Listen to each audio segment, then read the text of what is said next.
Everyone, welcome back to my channel learn with Rashmi. आज इस video में हम बात करेंगे एमसीक्यूज चैप्टर 3 इकोनॉमिक्स। मतलब चैप्टर 3 नहीं, बट हाँ आगे का चैप्टर 3 मैं कंटिन्यू कर रही हूँ, जिसमें हमारा चैप्टर होगा रूरल डेवलपमेंट। मतलब ये 3rd चैप्टर की वीडियो है, ठीक है, रूरल डेवलपमेंट। तो इसके एमसीक्यूज़ हम देखेंगे। जैसे कि अगर आपने पहली वीडियोस मेरी देखी हैं तो उसमें हमने सारे एमसीक्यूज़ को कवर किया था, चाहे वो असर्शन रीजनिंग हो, चाहे वो स्टेटमेंट क्वेश्चंस हो, चाहे वो सिंपल क्वेश्चंस हो, तो हमने हर कैटेगरी के क्वेश्चंस को इंक्लूड किया था। आज बात करते हैं rural development. Exam point of view से काफ़ी इंपॉर्टेंट चैप्टर है। तो इसके एमसीक्यूज़ हम देख लेते हैं। 20 मार्क्स का भी हमारा टारगेट चल रहा है, फिर हम पूरे सैम्पल पेपर्स को सॉल्व करेंगे। तो फर्स्ट क्वेश्चन है, the action plan for rural development focuses on. किसके ऊपर फोकस करता है? Lingering challenges, emerging challenges, both A and B, या नन ऑफ दीज। तो आंसर आई होप आप सभी का होगा सही, both A and B. Next question, lingering challenges include. किसको बोलते हैं लिंगरिंग चैलेंजेस? तो यहाँ पर देखिए लिंगरिंग चैलेंजेस में आ गया चैलेंजेस ऑफ रूरल क्रेडिट, बिल्कुल सही है। चैलेंजेस ऑफ रूरल मार्केटिंग, हाँ बिल्कुल सही है। चैलेंज ऑफ अनएम्प्लॉयमेंट, नहीं। तो आंसर जाएगा हमारा D, both A and B. Next question की तरफ चलते हैं। Initiatives require for rural development includes A, development of human resource, B, land reform, C, infrastructure development, D, all of these. तो यहाँ पर तो आपका आंसर सभी का आ गया होगा, और जो गैस कर रहे हैं वो भी बिल्कुल सही गैस कर रहे हैं, all of these, yes. Next question हमारा, emerging challenges of rural development includes diversification of production activities, organic farming, both A and B, या नन ऑफ दीज। तो यहाँ पर आप सबको पता होगा कि हमारे में दोनों इंक्लूड होते हैं, चाहे वो डाइवर्सिफिकेशन की बात करें चाहे ऑर्गेनिक फार्मिंग की बात करें। तो इसलिए हमारा आंसर क्या होगा? C, both A and B. Next question, rural credit is required for farming because. क्यों रूरल क्रेडिट ज़रूरी है फार्मिंग के लिए? Most farming family have small land holdings, हाँ बिल्कुल सही बात है। They produce only for self consumption, ये भी सही है। They need fund for further investment in agriculture, सही है। तो सारे आंसर्स इसके सही हैं, तो आंसर होगा हमारा D, all of these. Next, the duration of short term credit is. Duration क्या होती है शॉर्ट टर्म क्रेडिट की? तो देखिए शॉर्ट टर्म क्रेडिट की बात कर रहे हैं तो शॉर्ट टर्म में हमारा जो टाइम आता है, टाइम ड्यूरेशन, वो होता है 6 to 12 मंथ, ठीक है। तो आंसर होगा इसका 6 to 12 month, A. Next question की अगर हम बात करें, क्वेश्चन नंबर 7, तो which approach was adopted by India in 1969 to meet the needs of rural credit. क्या क्या हमारे मतलब अडॉप्ट किया गया था इंडिया में रूरल क्रेडिट को इम्प्रूव करने के लिए या बढ़ाने के लिए?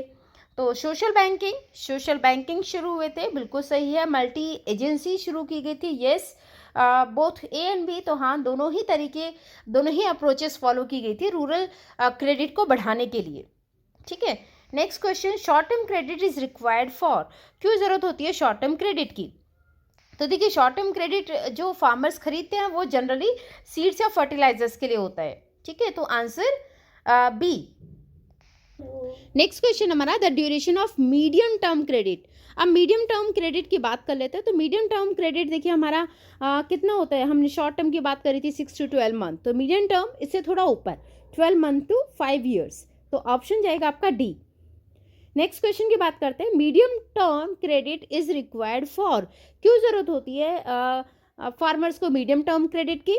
देखिए उनको अपने ना फेंसिंग करानी होती है। फेंसिंग तो आप सबको पता होगा, हिंदी में बोलते हैं इसको चकबंदी, है ना। बॉर्डर एक बना देते हैं अपने अपने खेतों का, तो उसके लिए इन्हें मीडियम टर्म क्रेडिट की ज़रूरत होती है, तो आंसर जाएगा हमारा ए। नेक्स्ट हो गया 11, long term credit is required for. Long term credit की ज़रूरत क्यों होगी? लंबे टाइम के लिए वो लोन ले रहे हैं, ज़्यादा पैसे ले रहे हैं, क्यों ज़रूरत होगी? क्योंकि वो इक्विपमेंट्स खरीदते हैं फिर, ठीक है। तो फॉर परचेजिंग लैंड और ट्रैक्टर।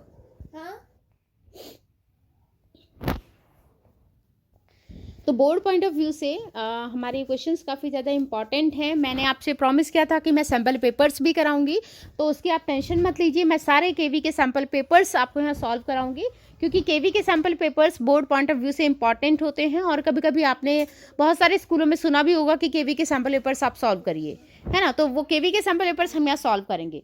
चलिए बात करते हैं question number 19, arrange the marketing process in order. हमें ऑर्डर में इन्हें अरेंज करना है मार्केट प्रोसेस का। देखिए सबसे पहले हार्वेस्टिंग होता है, कटाई होगी फसल की, फिर उसके बाद उसे प्रोड्यूस, उसका प्रोसेस होता है। फॉर एग्जांपल धान है तो धान में से चावल निकाले जाएंगे, धान को सही किया जाएगा, खेते में से काट कर उसे, उसका प्रोसेस होता है प्रोड्यूस का। देन इसके बाद ग्रेडिंग की जाती है क्वालिटी के अकॉर्डिंग कि आपका जो प्रोड्यूस है वो कैसा है, किस क्वालिटी का है, उसके अकॉर्डिंग आप ग्रेड करोगे।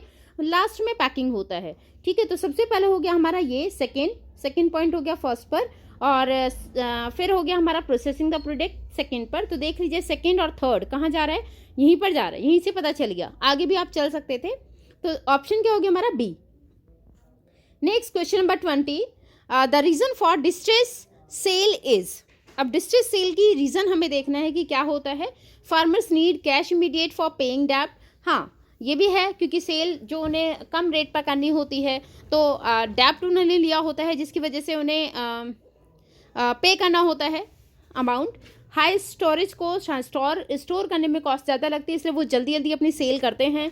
लैक ऑफ स्टोरेज फैसिलिटी, बिल्कुल वही हो गया, एक तो स्टोरेज फैसिलिटी नहीं होती उनके पास, दूसरी बात अगर वो बाहर कहीं गोदाम इसके लिए रेंट पर भी लेते हैं तो उसका कॉस्ट बहुत ज़्यादा जाएगी ना। तो सारे ही रीज़न सही हैं, तो ऑप्शन आएगा डी। नेक्स्ट क्वेश्चन हमारा 21, rural development is an action plan to improve aspect of life. तो यहाँ देखते हैं डैश में क्या आएगा, सम, ऑल, फ्यू या नन ऑफ दीज। तो all, rural development is an action plan to improve all aspect of life, right. Next question हमारा, rural development is a term, कैसी टर्म है ये, कॉम्प्रिहेंसिव है, सिलेक्टिव है, डिस्क्रीट है। तो कॉम्प्रिहेंसिव है क्योंकि बहुत बड़ा टॉपिक है जिसमें डिटेल में स्टडी की जाती है, तो rural development is a comprehensive term. Question number next 23, dash is an important source of occupation for women. Women के लिए जो इम्पॉर्टेंट सोर्स है, देखिए जो गांव वाले बच्चे होंगे, जो गांव वाले बच्चे मेरी वीडियो देख रहे होंगे वो इसका आंसर फटाफट दे देंगे, बाकी को भी मैं बता देती हूँ। जो इम्पोर्टेंट सोर्स ऑक्यूपेशन को होता है वुमेन के लिए, हम रूरल डेवलपमेंट पढ़ रहे हैं तो गांव की ही बातें होंगी, तो इनके लिए जो मेन ऑक्यूपेशन होता है वो होता है लाइव स्टॉक फार्मिंग, है ना। गाय भैंसों को पालना और दूध वगैरह प्रोड्यूस कराना, डेयरी पर बेचना, ये सारे काम उनके मेन होते हैं।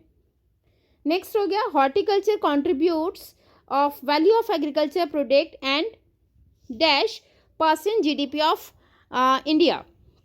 तो यहाँ पर देखते हैं हॉर्टिकल्चर कितना GDP में कंट्रीब्यूट करता है। तो ये देखिए कंट्रीब्यूशन है 1/3 और 6% कंट्रीब्यूशन है इसका, ठीक है।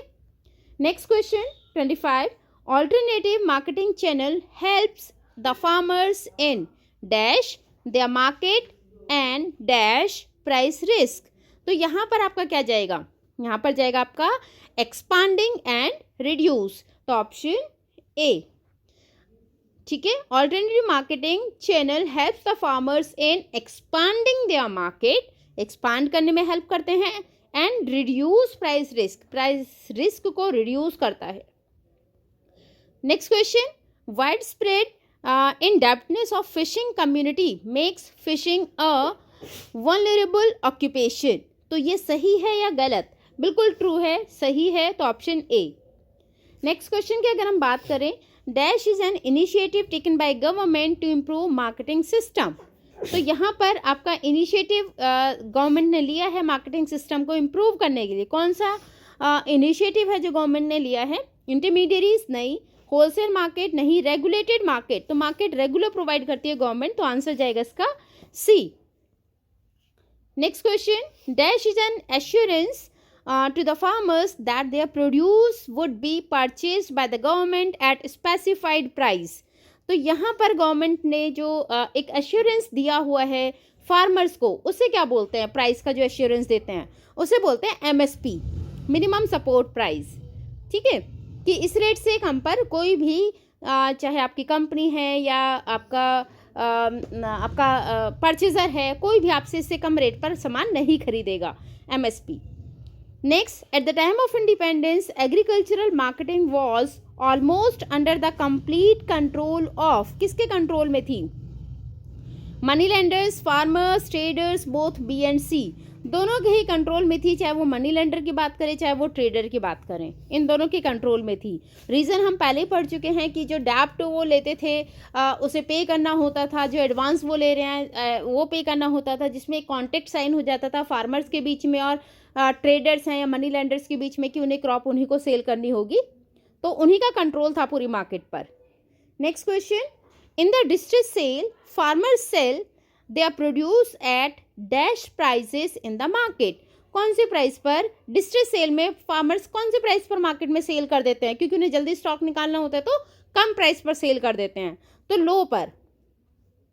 ठीक है, next question 31, dash includes all these processes between harvesting and final sale of produce by the farmers. Next question, dash refers to a situation when the farmers are compelled to sell the produce just after harvest even in low prices. तो ये होता है हमारा distress cell. ठीक है, हमने थोड़ी देर पहले इसके बारे में पढ़ा था। Next, collateral against loan led many dash farmers left out from taking advantage. हाँ, तो कोलेट्रल की वजह से बहुत सारे फार्मर्स हैं जिन्हें रूरल क्रेडिट का एडवांटेज नहीं मिल पाता है। ऐसे कौन कौन से फार्मर्स हैं? लार्ज तो बिल्कुल नहीं है, small, marginal, both B and C, तो हाँ स्मॉल और मार्जिनल दोनों हैं, तो आंसर जाएगा हमारा D. Out of total institution credit commercial bank contribute about dash percent, कितना परसेंट कॉन्ट्रीब्यूट करते हैं कॉमर्शियल बैंक? तो ऑप्शन है हमारे 65, 70 एंड 75। तो यहाँ देखिए जो कंट्रीब्यूशन जाता है वो जाता है आपका 75, तो ऑप्शन जाएगा हमारा D. Next question, NABARD was set up in 1982। Next, nationalisation of commercial bank happened in 1969। Then dash and dash was set up to promote credit supplies in rural areas, RRBs and Land Development Bank। इन दोनों को setup किया गया था rural areas में credit avail करने के लिए। Next, dash means giving small loans to individual for establishing self employment, micro credit. Next, RRBs was set up for urban areas, नहीं रूरल एरियाज के लिए थे, तो false. Next, SHG promoted the habit of saving among dash household। कौन से house hold का saving को promote करती है? रूरल। SHG रूरल के लिए था। क्या था SHG? जिसमें 10 to 20 वुमेन्स या मैन मिलकर ग्रुप बनाते हैं। Next, dash is a women oriented community based poverty reduction programme implemented in Kerala. ये था Kudumbashree, option B. Next, dash was an apex body to coordinate activities of all financial institution का apex body कौन है? NABARD, option A. Next, the dash was a harbinger of major changes in credit system. क्या था ये? Green revolution. Next, dash is a village based financial intermediary committee usually compose 10 to 20 local women और many. तो मैंने अभी भी बताया था, इसका आंसर आप मुझे कमेंट बॉक्स में बताएंगे। Next question, under dash farmers are free to sell their produce at the price fix by government. Price अगर गवर्नमेंट फिक्स कर रही है तो ये होता है MSP, मिनिमम सपोर्ट प्राइस। अब आते हैं हमारे स्टेटमेंट वाइज क्वेश्चंस। तो स्टेटमेंट हमें देखनी है कौन सी करेक्ट है या कौन सी इनकरेक्ट है। तो statement 1, MSP is set to safeguard the interest of farmer, बिल्कुल सही है। PDS is for risk action, नहीं बिल्कुल गलत है। तो स्टेटमेंट 1 करेक्ट है लेकिन 2 इनकरेक्ट है, ऑप्शन जाएगा हमारा सी। नेक्स्ट है, read the following statement. First statement है इंटरमीडिएरी प्रोवाइड फाइनेंशियल असिस्टेंस, बिल्कुल नहीं देते इंटरमीडिएरी, तो ये तो गलत है। Next, government intervention market should be abolished, नहीं होना चाहिए वरना फिर अपनी मनमानी होगी और कंज्यूमर को या प्रोड्यूसर को एक्सप्लॉइट किया जाएगा, मतलब फार्मर्स को। तो दोनों ही इनकरेक्ट है, ऑप्शन बी। नेक्स्ट स्टेटमेंट पढ़ लेते हैं। Diversification in agriculture is all about change in cropping pattern, नहीं क्रॉपिंग पैटर्न को नहीं बोलते। Statement 2, animal husbandry, poultry, fisheries या हॉर्टिकल्चर आर द डाइवर्सिफिकेशन, हाँ इन्हें डाइवर्सिफिकेशन बोला जाता है। तो स्टेटमेंट 2 करेक्ट है, 1 इनकरेक्ट है, तो 2 करेक्ट है, देखिए कहाँ पे लिखा है, डी। नेक्स्ट स्टेटमेंट 1 है हमारा, diversification reduces burden on workforce on agriculture, हाँ सही है। Diversification fails to provide sustainable livelihood, option गलत है। वो तो करती है, लेकिन यहाँ तो फेल लिख दिया, तो ये गलत है। स्टेटमेंट 1 करेक्ट है लेकिन 2 इनकरेक्ट है। Next question, read the following statement given below and choose the correct alternative. Statement 1 है Tanwa project was initiated to train women in agricultural practices, बिल्कुल सही है। Statement 2, dynamic sector include agro processing industries, हाँ dynamic sector में आती हैं agro processing unit, तो दोनों सही है हमारे। तो देख लेते हैं कहाँ पर है, both are correct, A, option A. Question हमारा स्टेटमेंट हमें रीड करनी है फिर से और बताना है कौन सी स्टेटमेंट सही है। तो फर्स्ट स्टेटमेंट है the fishing community regards the water body as mother, तो ऑप्शन स्टेटमेंट 1 हमारा बिल्कुल सही है। Statement 2, fish production 9%, fish production account करता है 9%, ये गलत है। तो statement 1 correct and 2 incorrect, option C. Next question, statement 1 है IT sector fails to provide sustainable development livelihood, option गलत है। IT sector provide services dissemination of information, सही है। स्टेटमेंट 1 इनकरेक्ट है लेकिन 2 करेक्ट है, तो ऑप्शन डी। नेक्स्ट 55, यहाँ एक मैच चूज़ करना है हमें, ऑप्शंस हैं वो देख लेते हैं कौन सा करेक्ट मैच किया हुआ है इन्होंने। अपनी मंडी, इसको किया हुआ है डी से, तमिलनाडु, नहीं गलत है। हदासपुर मंडी पुणे, ये पेयर सही है अभी, और देखते हैं बात आगे के। उज्जवल मंडी राजस्थान, नहीं गलत जा रहा है। रायजू मंडी आंध्र प्रदेश, ये भी गलत है। आप सीक्वेंस में बताइए किसका मैच किसके साथ, कॉलम ए कॉलम बी किसके साथ मैच करता है, आप स्टेटमेंट में कमेंट में ज़रूर बताना। हम आगे कंटिन्यू करते हैं। इसका आंसर जाएगा B1। नेक्स्ट क्वेश्चन हमारा फिर से हमें मैच करना है कॉलम, तो इन्होंने A को 3 के साथ मैच किया है। Animal husbandry, diversification of agriculture, हाँ बिल्कुल सही है, अभी हमने कुछ देर पहले पढ़ा है। फिर फूड प्रोसेसिंग, डायनेमिक सेक्टर, नहीं ये गलत जा रहा है। Then use of animal manure, IT sector, हाँ बिल्कुल गलत है। Then dissemination of information, organic farming, बिल्कुल गलत है। अभी कुछ देर पहले हमने क्वेश्चंस पढ़े थे, आप इनका आंसर मुझे कमेंट बॉक्स में ज़रूर बताइए। तो अभी जो इन्होंने करेक्टली मैच किया हुआ है दैट इज़ एनिमल हस्बेंड्री से डाइवर्सिफिकेशन ऑफ एग्रीकल्चर, A3। तो आंसर क्या होगा हमारा, A। नेक्स्ट क्वेश्चन, हमें स्टेटमेंट, असर्शन और रीजनिंग पढ़ने हैं और बताना है कि रीज़न सही एक्सप्लेनेशन है असर्शन का, या असर्शन सही है या नहीं, ठीक है। तो सबसे पहले पढ़ लेते हैं हम। Assertion, farmers can not reach nearby markets to sell their products at fall prices. देखिए कहीं ना कहीं ये आपका जो असर्शन है वो सही है, क्योंकि होता है ये कि फार्मर्स मार्केट तक नहीं पहुंच पाते। इसका रीज़न देखते हैं, क्या रीज़न सही दिया है या नहीं। रीज़न है there is lack of transportation and agricultural marketing, हाँ रीज़न तो बिल्कुल सही है असर्शन का। तो असर्शन और रीज़न दोनों ही सही लग रहे हैं यहाँ पे, तो ऑप्शन जाएगा इसका A, both assertion and reasons are true, answer जाएगा इसका A, ठीक है। नेक्स्ट देखते हैं क्वेश्चन हमारा, असर्शन है on an average an Indian farmer gets just 60% of the price paid by the final consumer.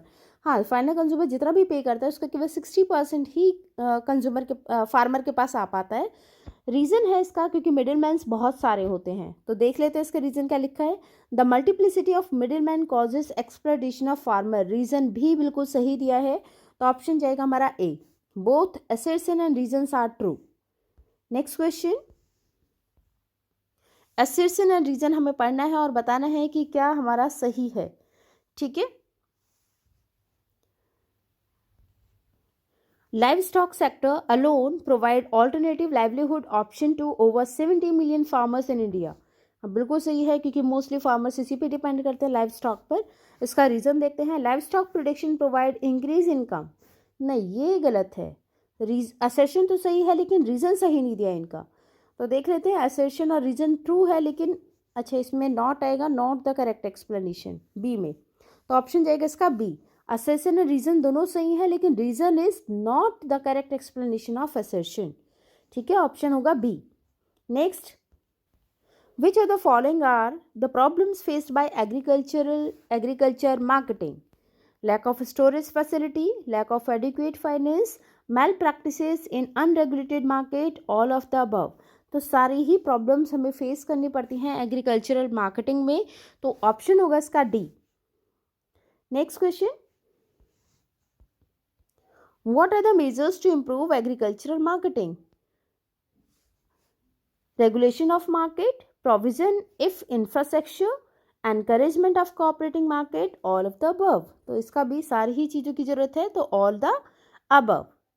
Next इसका क्वेश्चन है, what are the policy instrument to improve agriculture marketing? PDS, minimum support price, ये minimum है, यहाँ पर आएगा minimum. एक minute, minimum support price, C option था इसका बोथ, ए एंड बी, और डी है नन। ठीक है, ये हमें बताना है, डी है नन। ये लास्ट क्वेश्चन हमारे इस वीडियो का। तो what are the policy instrument to improve agricultural marketing?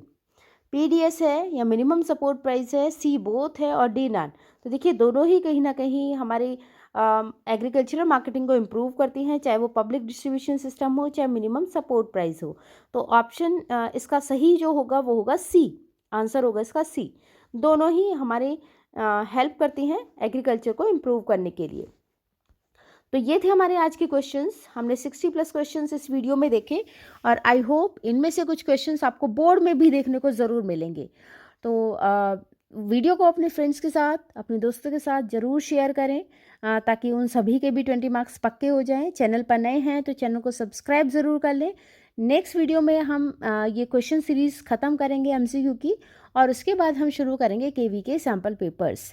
तो आप केवी के ही सैम्पल पेपर्स करना चाहते हैं किसी और सैम्पल पेपर के, मुझे बता देना, क्योंकि मैं केवी के स्टार्ट करने जा रही हूँ। बट अगर आपको किसी और सैम्पल पेपर से करने हैं तो आप मुझे कमेंट बॉक्स में बता सकते हैं। मिलेंगे नेक्स्ट वीडियो में नेक्स्ट टॉपिक के साथ। तब तक अपना ध्यान रखिए, अपने फैमिली का ध्यान रखिए।